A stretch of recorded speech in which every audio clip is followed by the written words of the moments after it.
Hello, everyone. My name is AP the Weird One, and we are back with the semi-finale to Beheneko, the S-Class Behemoth, Episode 11. Okay, this is an iron episode. I've got my issues. In terms of chapters covered in the manga, this is basically 53 through 56, part of 53. It should have covered 52, which I'll get into in a little bit. But yeah, this isn't. It's basically calm before the storm episode, so to speak. Though a little kind of. Our episode begins with the heroes traveling to Luminance, Arya's hometown where she grew up, and she travels with her main companions along with the heroes of Cedric, including his boyfriend Anna, who was once a B-ranked adventurer. He's come along to help, and we've seen that the village that Arya grew up in has changed drastically. It's like a fortress village, a fortress elven village. It's we have kind of all when we see in the previous episodes, it's just like a wooden, like kind of carefree town. It doesn't look like a fortress. It has this big white wall and everything. It's very beautiful. It's nice looking area. They've really improved it. We meet the leader. He talks about the gathering elves from other villages, including forming an Amazon unit. This woman in particular, Gusonia, is obviously evil. The first look of her, which is interesting. We'll get into, but yeah, she's a traitor. She wants to discover the Philosopher's Stone. Which, when I heard that they were going after the Philosopher's Stone, I'm like, oh, I forgot that's what they're going after. But then I read the manga. I'm like, oh, this is a new thing. It's an item that has a whole bunch of magical power, and that's what they're going to use to resurrect the Demon King, or the god of destruction, essentially. So I'm like, oh, I was like part of like, yeah, I thought I knew this thing already. It could have been discussed in another episode, but then and maybe it was just the previous one. But now I read the manga, I'm like, oh, this is, I think, an actually new thing. So there's that business. But we go on to meet the village. It looks nice. We see what the Philosopher's Stone is. The Philosopher's Stone we've seen actually before in the dungeon where Arya lives. It was a much smaller version there and just a fragment, and this one's a lot bigger. And it looks very pretty. It's kind of in a big dungeon area, underground, behind a tree, shorter stick. We run into Arya's mother, who has now gained the ability to shoot shockwaves out of her body. She after the incident after their village had been attacked and Arya wanted to train and become a warrior, she realized that if Arya's going to come back, I need to ante up my skills. So she's now Arya's mother's on the front line, and Vulcan comments how the mother is much like the daughter, big boobas. We also meet Leo, the kitty that saved Arya back as a kid. He's very friendly. When he meets Sana, they both have a nice, cute moment. We meet a character named Fiona who's kind of in charge of him, and in the manga, Fiona's the one who guides them to the village initially, we run into her a lot earlier. So we continue on that. We have a little bath scene between Arya and her mother.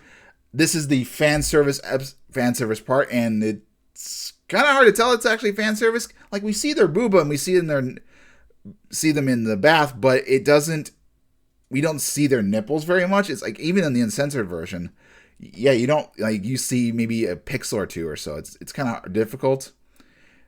It's here and there. I mean, I don't think they really need the animated it, but they have that. And then, like, when they have the talking, the others come in and they're also concerned everything, and they're perfectly clothed and everything. So I'm like, that's a bit weird. If you're gonna have your fan service moment, why not have the other characters naked? But whatever.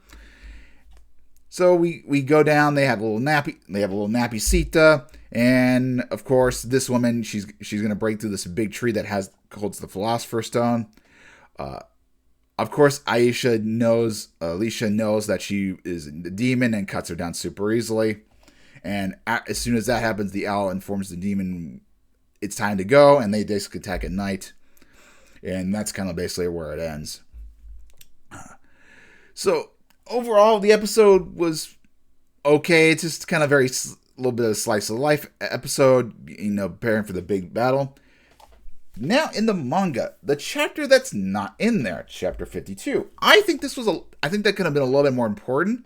And it takes place right after the battle, and the group, Alicia and all of them, have, a little drunken talk, celebration. And in that moment, Tama, he's wondering, how do I get back to this state? Because as soon as after the battle, his holy beast form has disappeared. And he's kind of wondering does he get back to it. So he goes, trains in the dungeon and figuring how he can get back to it. And he does discover he does a lot more battles, and I think even battling certain types of monsters will help unlock that form. So we kind of miss that. Now, this character, Gusonia, manga is actually a lot different, and I want to show. She's still kind of like a dark elf, but she looks way friendlier in the manga. She looks a lot friendlier in the manga, and I didn't read to the point where if she does become a traitor or not, but she looks very friendly. She doesn't look like she's gonna betray everybody, and yes, she is a dark elf, so you could maybe infer, but I mean, for the most part, that we don't get an indication that she's gonna end up betraying. In fact, her and Stella actually have a battle with each other, which would have been kind of fun, because Stella says she's really powerful. Well, she's really powerful, and why she get their ass kicked by Alicia in one shot. So we don't get to see her strength, which is kind of a disappointment. There is a moment where she does kind of look like Lasonia from the anime with an eye patch, but that might have been due to the drawings. So I kind of felt that was a little bit of a misstep.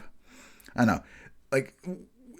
She kind of, if this character does turn out to be evil, if I continue reading the manga and seeing that she does, it feels like she's going to have a bigger importance, whether in the anime she just gets immediately cut down. I don't know. That kind of does bug me, and so I know if you're a big fan of the manga, you're going to be kind of disappointed, in my perspective. Another thing, at least for this episode, it seemed like the animation was a little bit better. Howard's, his facial details seem to be a lot more enhanced. I don't know, it was one of those notice things. Although we do see the CGI monsters, they didn't look terrible, but I'm like, okay, that doesn't really scream if the animation had been cleared up. I don't know. Overall, okay episode. I'm glad that this is about to end, but yeah, I think they should have stuck more to the manga a little bit better. And the fan service moment, they could have had a naked drunk moment at the beginning instead of having this scene that really didn't care. It happens in the manga, they're concerned, but you didn't need to have the bath scene in terms of fan service just meant nothing. You could have had it elsewhere. Hell, even when they're on the boat, they don't even wear any skimpy outfits or anything, to soak up the sun or anything. I don't know. If you want your big fan servicing moment, you could have had it other places and just have that moment and really be nothing. I don't know. I think it was a bit of a disappointment. But I think I've rambled long enough. Hopefully you guys enjoy my review. See you guys next week for the finale. Unless they decide to take a break or something. I don't think they would. I just know that Tokusatsu Super Sentai and Kamen Rider are going to be taking a break. Sad face, of course. But I hope you guys have a wonderful day. See you guys next time.